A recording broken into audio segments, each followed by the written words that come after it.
На территории Абхазии обнаружены стоянки эпохи Палеолита, Неолита и Энеолита. Памятники второй половины третьего и второго тысячелетия до нашей эры свидетельствуют о развитии здесь земледелия, скотоводства и ремесла, о знакомстве местного населения с обработкой меди и бронзы. С конца второго тысячелетия до нашей эры Абхазия являлась частью западногрузинского Колхидского царства. В VII веке до нашей эры на побережье Абхазии были основаны греческие колонии и фактории Тиаскуриада, Питуант и другие. В конце II века до нашей эры Абхазия, как и вся Западная Грузия, находилась под влиянием понтийского царя Митридата VI Евпатора, а в 65 году до нашей эры попала под власть римлян. К концу I века нашей эры на территории Абхазии сложились княжества Апсилов, Абазгов и Санигов, племенные образования раннефеодального типа. Правители их утверждались римскими императорами. С образованием в IV веке нашей эры в Западной Грузии царства Лазики Абхазия вошла в его состав. В начале VI века северная часть Лазики, сегодняшняя Абхазия, была подчинена Византии. Восстания местного населения против византийского владычества были подавлены, и с 60-х годов VI века власть Византии укрепилась во всей Западной Грузии. В конце IV века Западная Грузия Лазика официально принимает христианство. В VI веке сложились феодальные отношения, а к VIII веку относят образование так называемого Абхазского царства. К началу VII века Восточная Грузия была частью Ирана с кое-какими элементами самостоятельности, а в Западной существовало царство Игрисии, зависимость которого от Византии постепенно слабела. В 737 году арабский полководец Мурман-Хру прошелся по всему Кавказу, стирая с лица земли целые города. Часть восточно-грузинского населения ушла на запад. Арабы дошли до Анакопии, и под ее стенами грузинская армия сумела их разбить. Этой армией командовал царь Леон I, который таким образом завоевал себе мировую славу и стал основателем династии Леонидов. Он умер в 767 году. Абхазское царство стало инициатором освобождения Западной Грузии от арабов и их владения. Царем после Леона стал Леон II, который в итоге сделал для Абхазского царства больше, чем любой другой ее правитель. Леон окончательно порвал зависимостью от Византии и постепенно присвоил все то, что осталось от разгромленной арабами Западной Грузии. Абхазское царство распространилось до Сурамского хребта на востоке, границы его на юге известны хуже. В 808 году, после провозглашения независимости от Византии, Леон II сделал город Кутаиси ее столицей. Впоследствии историки будут долго выяснять, кто этнически доминировал в этом государстве. Одни скажут, что абхазов в нем почти не было, ибо они растворились в массе грузинского населения. Другие скажут, что абхазы доминировали, как минимум, среди аристократии. На самом же деле этот вопрос не имеет никакого значения, ибо абхазы были точно таким же православным племенем с кавказской культурой, как и прочие грузинские племена, как кахетинцы, имеретинцы, месхетинцы, лазы, мигрелы, сваны и так далее. У них была одна и та же письменность, одна вера, одна архитектура и один церковный язык. Стоит тут же отметить, что в повести временных лет один средневековый русский хронист пишет «Обхаз иже суть Ибер» или «Ибер иже суть Обхаз», то есть Абхаз это то же самое, что Ибер, то есть это один народ. Также не стоит забывать, что персы Черное море в ту пору называли Корджидария, то есть морем грузин. Если бы Абхазское царство было бы не грузинским государством, то Грузия бы не имела выхода к Черному морю. Соответственно, персы вряд ли стали бы называть Черное море морем грузин. Абхазы первые додумались до проекта объединения всех грузинских земель. Именно по этой причине столицей Абхазского царства стал древнейший центр грузинской цивилизации, город Кутаиси, а не Новый Афон, Анакопия. Та Абхазия, которую создал Леон, безоговорочно погибла в 16-17 веках после переселения сюда апсу-абхазов. Очень странно, что современная Абхазия пытается отождествлять себя с той, леоновской эпохой, и в Сухуми даже назвали проспект именем Леона II. Ведь Леон пытался объединить все грузинские царства в единое централизованное государство и стать царем единой Грузии, и все пришедшие на смену ему абхазские цари стремились к этому же. А сегодняшние апсу-абхазы пытаются отделить Абхазию, эту историческую древнюю область, от Грузии. В 811 году Леону наследовал его сын Феодосий, который в 819 году построил город Хони и собор Святого Георгия в нем. Феодосий попробовал расширить границы Абхазского царства на восток, но у него это не очень получилось. Он умер в 837 году. Ему наследовал его брат Дмитрий II. При нем страна постепенно втянулась во внутренние конфликты, и даже последовательность царей с этого момента сбивается. Появляются даже узурпаторы. Только в 887 году Баграт, сын Дмитрия, при помощи византийской армии вернул себе власть. Он умер в 893 году.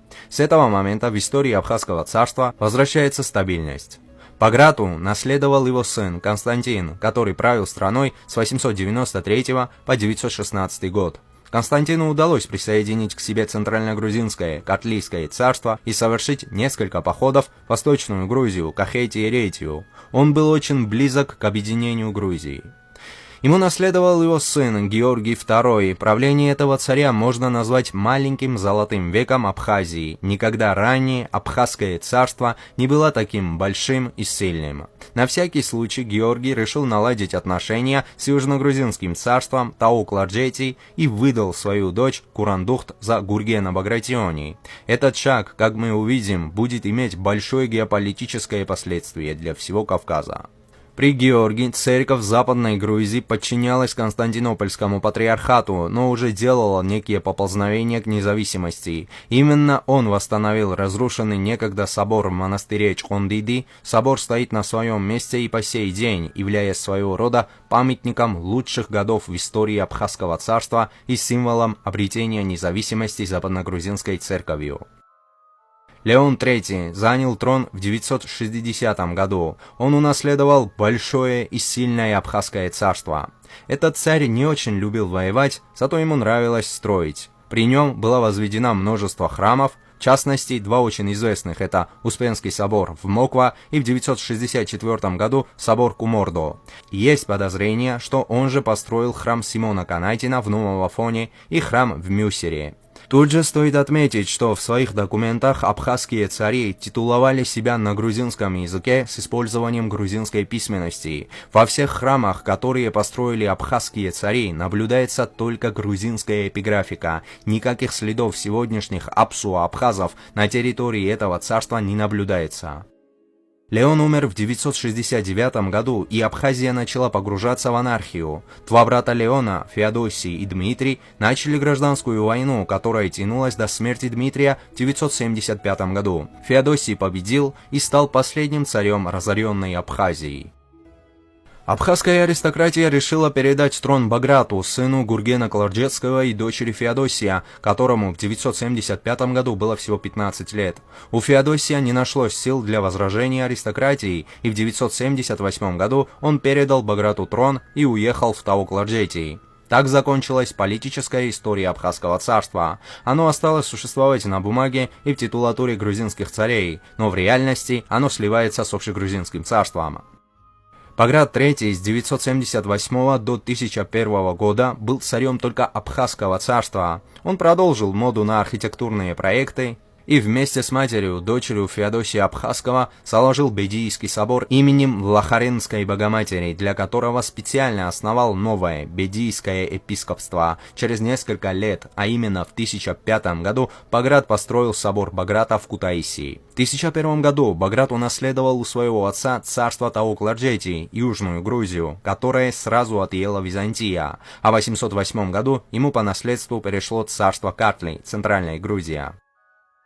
Так образовалось объединенное средневековое грузинское царство, в которое не вошли только Тбилиси и окрестности, а также Кахетия и Ретинское царство. Затем существует средневековое грузинское царство, которое значительно расширяется и достигает пика своего могущества в конце XI – в начале XII веков при правлении царицы Тамар. В это время Грузия является сильнейшим государством Ближнего Востока и одной из могущественных держав всего христианского мира, охватывая территории от Северного Кавказа до Центральной Персии и до Юго-Восточной Анатолии. Однако в XV веке Грузия распадается на отдельные княжества и царства, так как как ведет ожесточенные войны с двумя крупнейшими империями тогдашнего мира, с Османской Турцией и Сефевидским Ираном. Кроме того, на ослабевшие грузинские царства и княжества постоянно совершают набеги некоторые северокавказские мусульманские государственные объединения.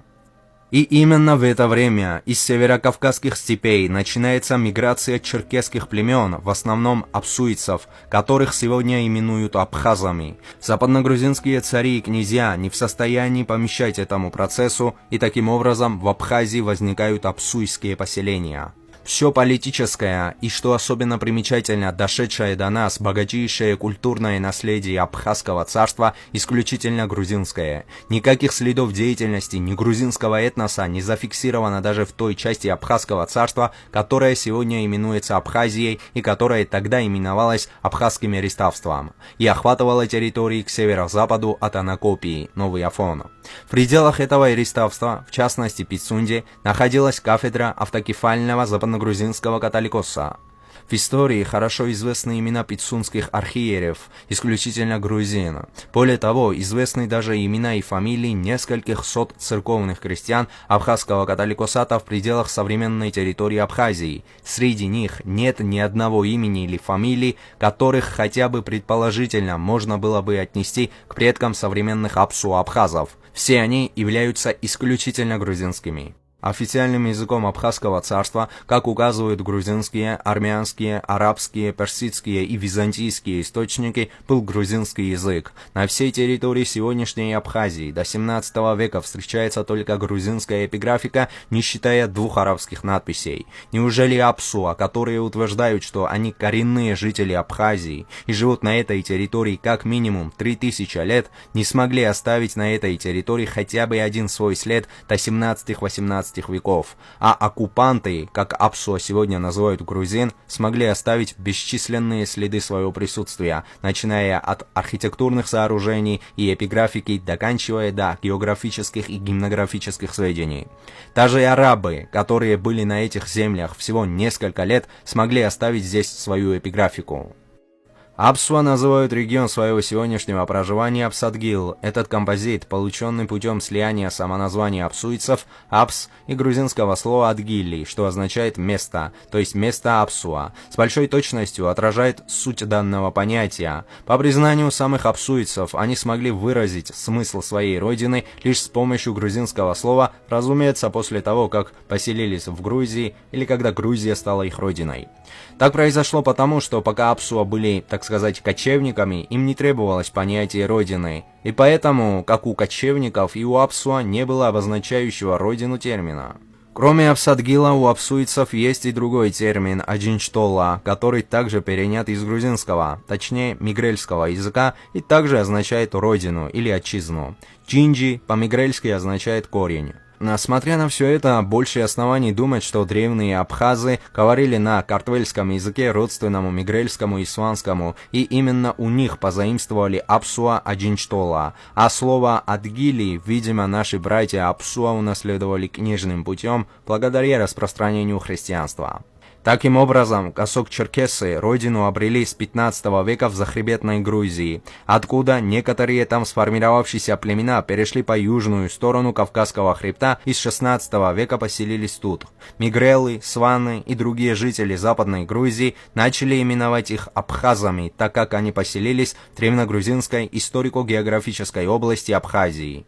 С полной уверенностью сегодня можно сказать, что черкесы, в том числе и абсуа-абхазы, родственные грузинам на генетическом, культурном и языковом уровне. Но сегодняшние абхазы-абсуа – это не те древние абхазы, которые образовали западногрузинское Абхазское царство и которые начали процесс объединения грузинских земель в единое централизованное государство. Древние абсилапшилы и абазгабхазы были грузинскими, картвельскими племенами, а Абхазия – это исконно грузинская земля, которая всегда входила в состав грузинского.